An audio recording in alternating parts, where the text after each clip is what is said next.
I should. Oh, it's just on the tip of my tongue that my brother served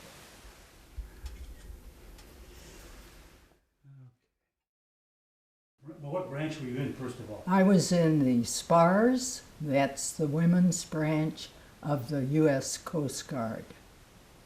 And that's something you signed up for? Yes, yes, I volunteered. Now, where were you living at the time? I was in graduate school in New York State at Syracuse University. Okay. And what was the year that you signed up? I signed up in 44.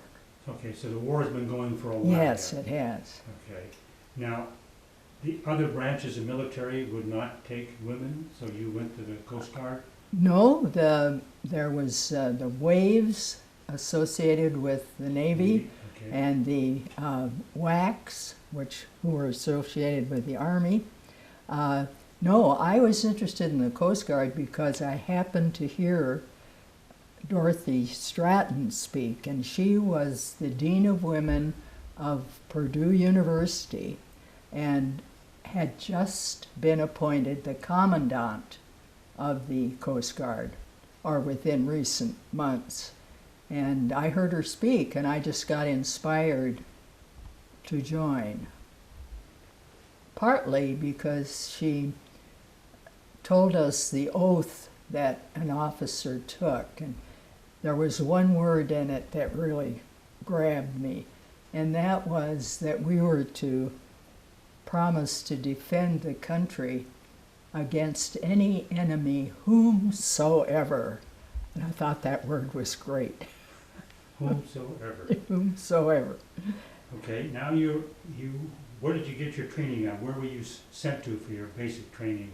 Well, the officer, I was enlisted as an officer candidate, and that training took place at the Academy in New London, Connecticut. Oh, sure.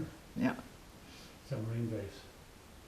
Okay, now we're in training, and you finish your training. Where do you go from there? Well, you're assigned to a position of work, and the first place they assigned me was to the academy itself to help with training officers. I had a master's degree that was in the field of education and counseling and that kind of thing. And however, of course, it was so late in the war that I stayed there a very short while, and I was transferred to the Salem, Massachusetts Air Sea Rescue Station.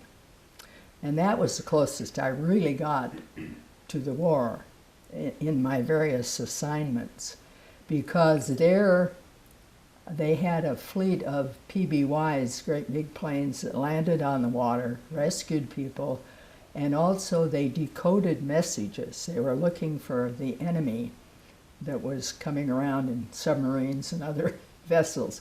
So that was pretty exciting. I didn't do much of that because the commandant of that station found out I could write in the lingo of the Coast Guard all of his letters he needed to do. And, officers have to report back about this, that, and the other thing, and answer mail. And I could do that easily. I mean, it just was easy for me, so I did it. And that's what I did during that part of my service. How long were you there at that station? I was there just a matter of, I would say, 6 months at the most.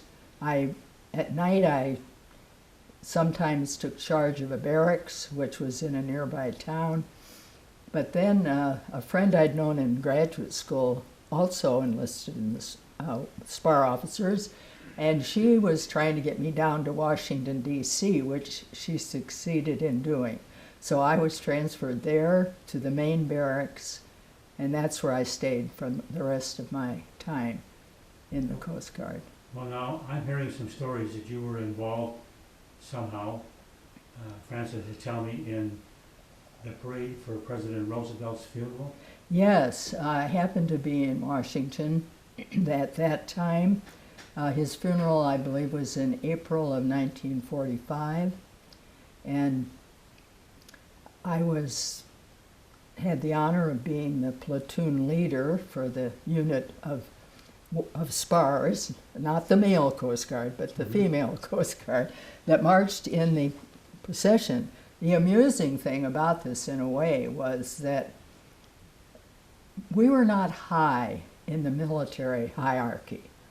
The Coast Guard perhaps was a little lower than some other services in historical hierarchy.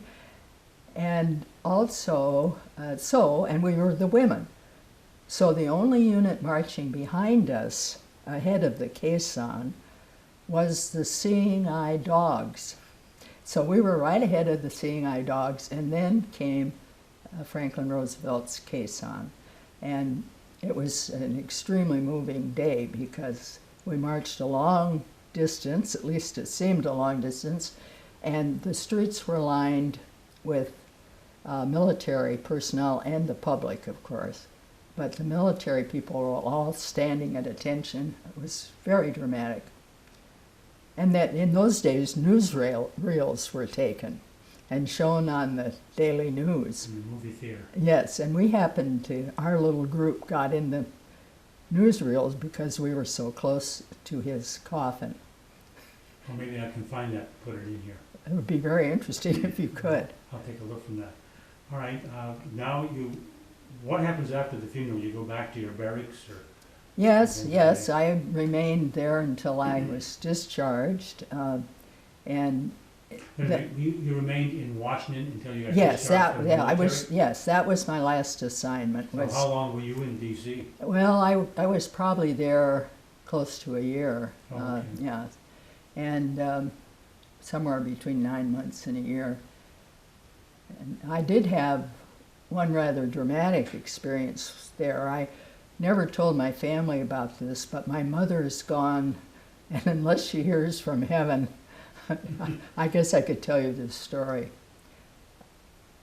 The young women in the barracks who answered the phone, they were on duty as sort of receptionists, but it was a large place and there were a lot of people, came to me in distress because there was a man who was bothering them. He was calling on the phone, and we would call it sexual abuse today. Nothing was spoken about anything like that then in the 40s, but it angered me the way he was treating them verbally. And so I said, the next time he calls, and he had called more than once. They were being annoyed. It wasn't that he just called once. I said, the next time you call, put me on the line. I had no idea what I was going to do, but we did. My commanding officer recommended that we talk to the police, so they knew that what was going to happen, or that I was going to try to do something about this. And sure enough, this man made a date with me. I mean, I agreed to meet him at the Willard Hotel in Washington. It still exists. And the implication was that he would take me to his home. So the date was made, and the police drove me to the hotel. I was in the back seat feeling like I was in a grade B movie or something like that. And they told me that if he made any specific invitation and I left with him, leave the hotel, I was to drop one of my white gloves. As you're walking out of the hotel? Yeah, that was the clue. And when I got there, when they dropped me off, and when I came out the door later after meeting the man, who, by the way, was 72 years old, and he had already picked up a WAC enlisted girl, a woman from the Army, which made me very sad because I couldn't warn her that she might be involved in being picked up. And so, indeed, he did invite me to come with him. So we got up to leave, and I dropped my gloves. I couldn't see anybody, and I'd have thought this was never going to work. But from out of nowhere, the policeman appeared, and they did arrest him, or talked. They told me that they were very pleased to find out who he was and where he lived, because they had no other way of stopping him. And now that they knew this, even though there weren't laws in place like there are today, he would not be able to continue this kind of abuse. So I felt good about that. You were an undercover officer. That's exactly right. That's exactly what you were.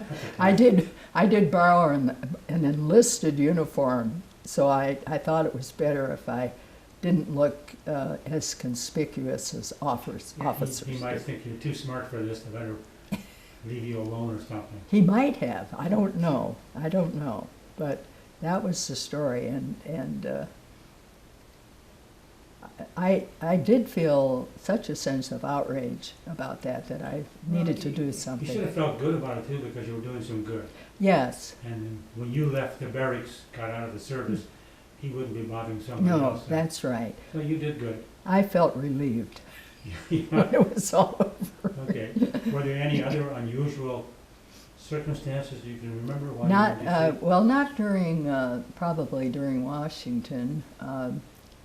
I think the one thing that happened, as far as we were personally concerned, the few officers who lived in the barracks were allowed to move out. At first we had to live there, but they later on in our service. So I was able to get an apartment with a friend from Portland, where I grew up, Portland, Oregon, and we really had a lot of fun. And I had a brother in the Navy who came in to town sometimes, and so I would get to see him, and it was a little different kind of life. Was your brother a career person or just? No, he was drafted, and he went into officers training and was on I can't remember this kind of boat. I'll think of it But later. he was at sea a lot then. He was at sea, yeah. He would come into port and that sort of thing. But Well, there was a little. I didn't tell you much about my motivations for getting into the service. I had really wanted to be in the International Red Cross. That was an opportunity for women to go overseas. Of course, in World War II, women did not serve overseas, and as they now do. But when I looked into the details of this Red Cross service, which was a social service to military personnel overseas, you had to be 25, and I wasn't old enough, so I didn't apply for that. That's how I happened to go the other way. well, if they have regulations and you can't meet it, then why even put the paperwork in? Was the war over when you got out?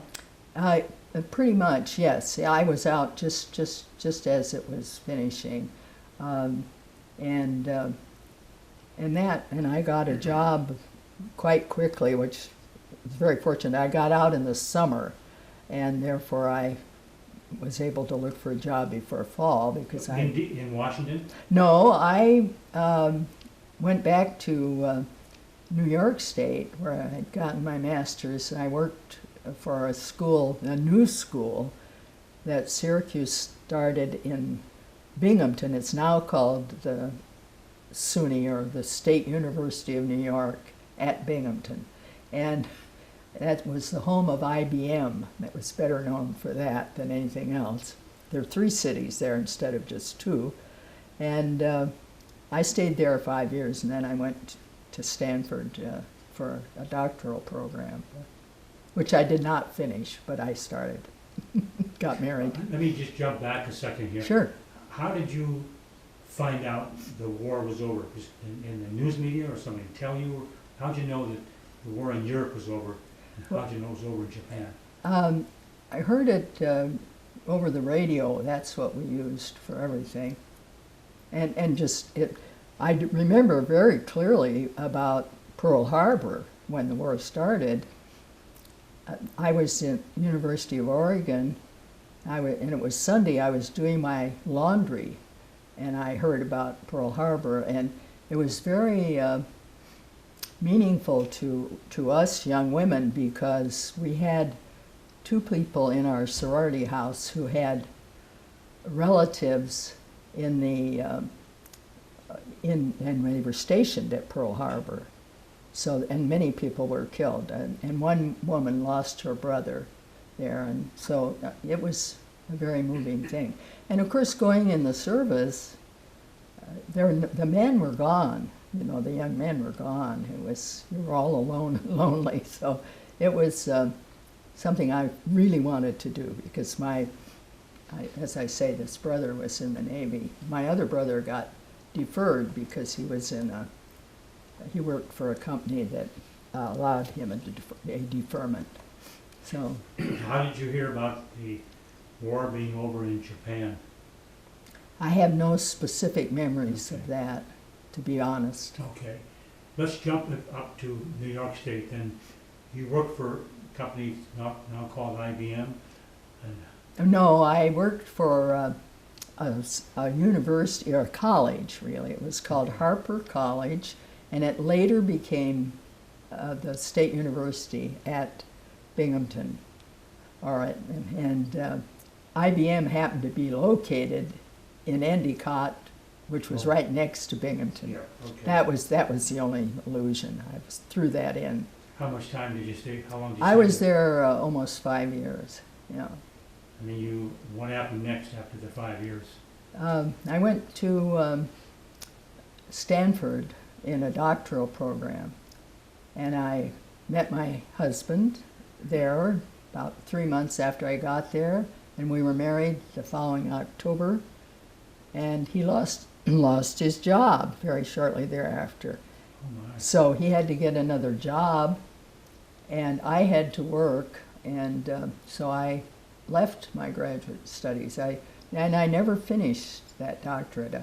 What was your doctorate in? Well, it would have been in education. It Okay. was it was sort of getting one in order to be a vice president, which I was an acting vice president later in my career, but I could never be the real thing.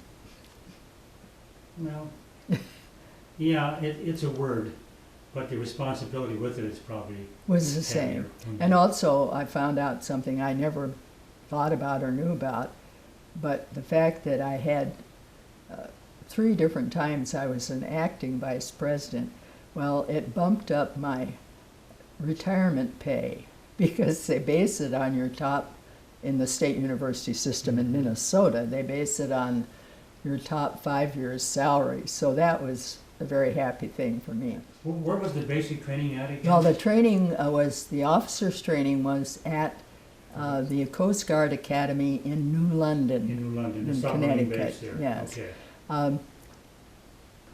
I didn't find it too different from going to girls' camp, which I'd done a lot of, and going to school and following rules. I was used to having rules and trying to follow them. I do remember that the diet was not really changed from men to women. That is, that they fed us what they had fed the men, and I put on a lot of weight while I was becoming an officer, which I had to lose later. But Well, you must have liked it. it was good food. It had lots of meat and potatoes and gravy. Oh, that sounds like Midwest food to me. Yeah, yes, it was really heavy. Yeah, jeez. But you know, I don't remember much more about the training other than that. If you've always been the kind of person who goes to school and does what the teacher says, and you know, because you want to get to a goal, then it wasn't hard. Yeah, okay.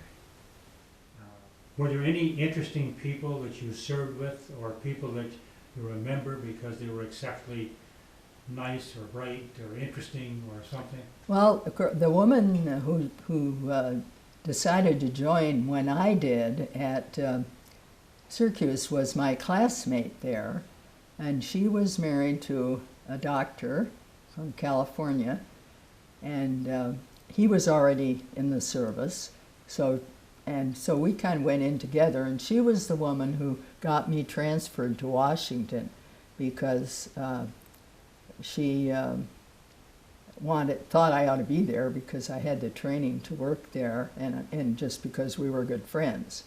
Her name was Betty Whitehead, and I kept in touch with her. In fact, she helped one time by taking care of a wild and woolly teenager I had who went out to the West Coast sort of on her own, and my friend took her in, took care of her for a while. So she was a very good friend. And excuse me? Did she ever say how she wrangled your transfer to Washington? How did she do that? Well, she simply they needed to add to the staff, and she just said, there's somebody you really ought to look into. She put a good word. Yeah, she put in a good word. And she was quite a smooth person. She could do that kind of thing very well indeed. Very confident. Diplomatic person. That's right, she was.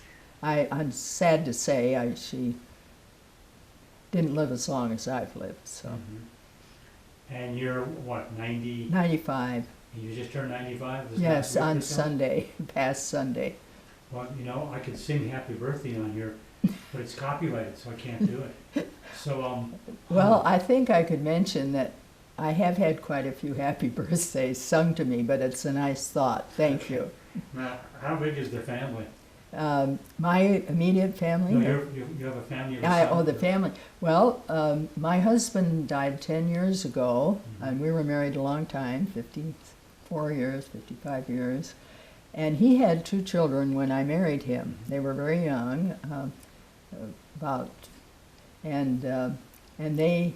I always felt they were part of our family. And when they were older, they stayed with us quite a bit. And we remained very close friends. My stepson, unfortunately, died of brain tumor 2.5 years ago, and his sister lives in Berkeley, California. And she has a daughter who has 2 sons, so there's some great-grandchildren there. Okay, there's a family there. And then Warner and I, had 3 children together, a girl and 2 boys. And they're living where now? Well, they're living, my son Doug, who painted the painting behind me, runs 3 art stores in the Hudson Valley in New York State. And he has 3 children, and is married to a wonderful woman named Lynn, and they have a very nice summer place in New Hampshire, which makes it hard for them to get to Minnesota. Yeah, long ways. Yeah, plus running. And then my daughter Susan lives right near me in St. Paul, Minnesota. She is in a wheelchair because of an assault by a male friend. She's been in a wheelchair for 20 years, but she's doing remarkably well. I should say I didn't add my 3rd child, and when you were asking me about the children, that's David, and he became a very successful photographer. He had some honors, but unfortunately died at 29 when he went to help he was the photographer for a Sino-U.S.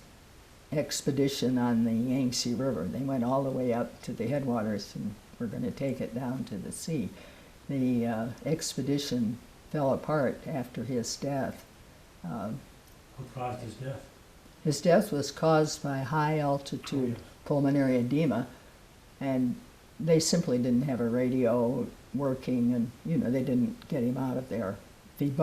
All he had to do was get down 1,000 feet, and he would have survived probably. But it was a sad thing. Being you live in St. Paul, how do you find the Hmong people that came over from Laos? I understand they adopted reasonably well.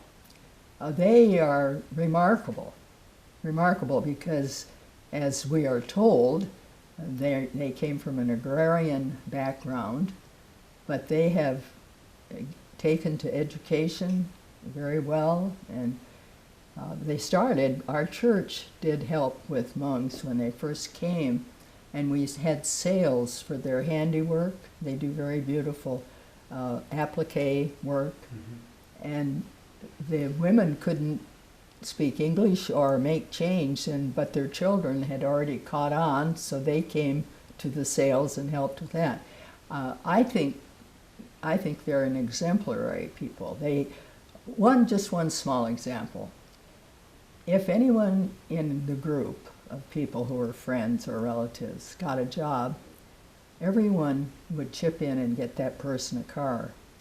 And they, in other words, they would help each other succeed.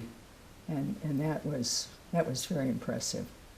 They're an asset to the community. Well, I've heard wonderful things. It's nice to see another generation of people from another country adopt so well. Yes. Certainly how were women treated by the military during the time which you were in?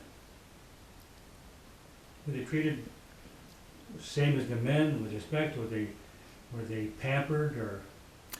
I think, well, I can't compare how we were treated as compared with the men because I never stayed with the men's unit, directly, so it would be what I would hear. I think the example I gave of the diet we were served, at least in the beginning, I think we were fitted into the same pattern they had, and they modified it to some extent. I think I could honestly say that I wasn't struck by extreme differences, but I think that that would be what I'd have to say as an honest answer. Anything else take place in Washington, D.C. that gives you good memories? Well, we had to be inspected by superior admirals who had come to town, and that meant marching, getting in our uniforms and lining up and marching. And I have a photograph of that occasion, one of those occasions, and they were stiff and nerve-wracking events for me. I mean, marching wasn't my favorite thing to do.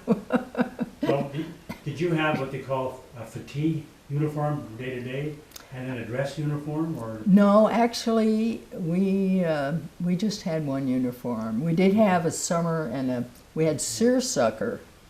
Summer, you know what seersucker is? I remember it as a kid, but yeah, it's kind of stripy cotton material with little bumps in it, and that was a regular dress that we wore, and we had very sensible dark shoes, flat heels, and a hat. There was always a hat, and then in our dress uniform was navy blue. We had a top, and it was skirt. We always wore a skirt. And the hat, I don't know what you call those hats that are flat, and then you put them on your head and they're just sort of sit at an angle, but we had those. They're exactly like the men's privates' hats. Sure, sure. Were you ever in any official military photographs? Well, one time I was asked if I would help them out for one that they were going to use in recruiting and general publicity for the service. And I said yes, I would do that. And what it consisted of was I was sitting on a train and pretending to ride along. And the conductor came to ask for my ticket. And they took a picture of the conductor and I sitting there, and it's a nice picture. Was it used for a poster for recruiting? I have no idea how they really used it. I mean, you never saw the end result? No, I never did. It wasn't used, 10 by 12 on some big billboard or anything like that. Thank you for taking the time to allow me to come out to your cabin to sit and talk with you. Well, it's amazing that you were interested. So, in my story, thanks a lot. You're welcome.